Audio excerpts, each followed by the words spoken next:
Basically, X is derived from a Greek letter, which is chi. Mm-hmm. Chi is the 22nd letter of the Greek alphabet. Yeah. So 22 obviously could be 1111 if you wanted it to be like that. Yeah. But obviously, if you know anything about the history of chi, obviously in Chinese and Japanese it's ki, which is essentially like Reiki, the life force energy. It's a spirit. It's the name for spirit, the energy that moves the life of the planet. If you know what I mean. Yeah.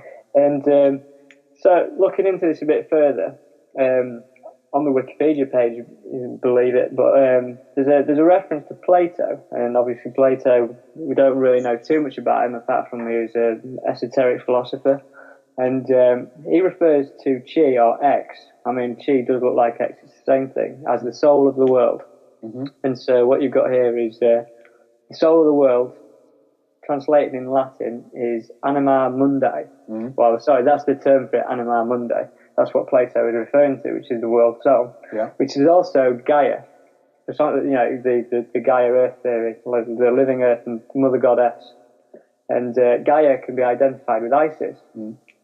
So Plato refers to X as anima mundi, which is essentially identified with Isis.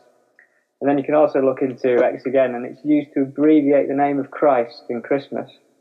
Mm. So you have Xmas when you're writing down Xmas. Yeah. And then so essentially what you've got there is you've got Isis, and you've got your sun figure or your Horus figure. You've got your I. But if you want to try and attribute X to God or to the Father, in human genetics, the male creates the X chromosome. Yeah, there you go. Yeah. So essentially, with the XXX, you've got the Father, the Holy Spirit, and the Father, the Son, and the Holy Spirit. But it's all male then. It's all masculine, right? Well, not really, not necessarily, because one of the X's is Isis. Mm. The Holy Spirit. Oh yeah, okay. I see what you mean. The same Isis can be identified with the angel Gabriel. Angel Gabriel identified with the Holy Spirit. Holy Spirit. Yeah.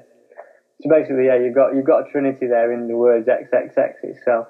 Then if you look into it even further, because obviously the Chinese equivalent of it is Qi, meaning X in Chinese and stuff, but the words, the area of where the optic vision crosses over is the optic chiasm, which is obviously, it got its name from the X because basically your eyesight crosses over and forms an X inside your brain. Yeah. But incidentally, where the two like lines of sight cross over is where the pineal gland resides. So basically, what you've got in the X as well is this connection to the pineal gland. The term for spirit, Chinese spirituality, and then you've got obviously your Trinity as well. And obviously, your pineal gland's connected to your serotonin, melatonin, and DMT secretion, which is supposedly the spirit molecule. X marks the spot, right? X marks the spot in the human brain.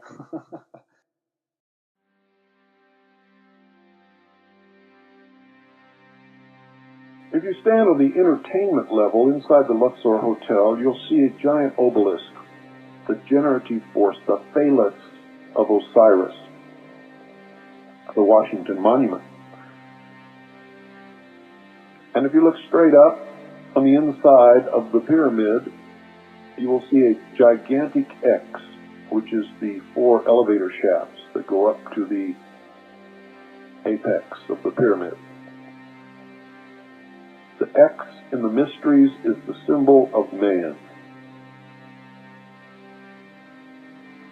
The symbol of the illumined man is the X with an I through the center of it, letter I. If you stand there long enough and watch the tip of this obelisk in the Luxor Hotel, you will see this brought to bear as a shaft of green laser light. And remember green, you're going to see that color more and more in the future. Gorbachev's flag is green. The first flag that Columbus planted in the sand when he reached the New World was a flag with a green cross. The MGM Grand from the air is a gigantic green cross. Didn't know that, did you? A shaft of green laser light shoots up from the apex of this obelisk into the center of the X, crisscrossing the apex of the pyramid, and creates the illumined man. You can see it, ladies and gentlemen, in the logo of the Luxor.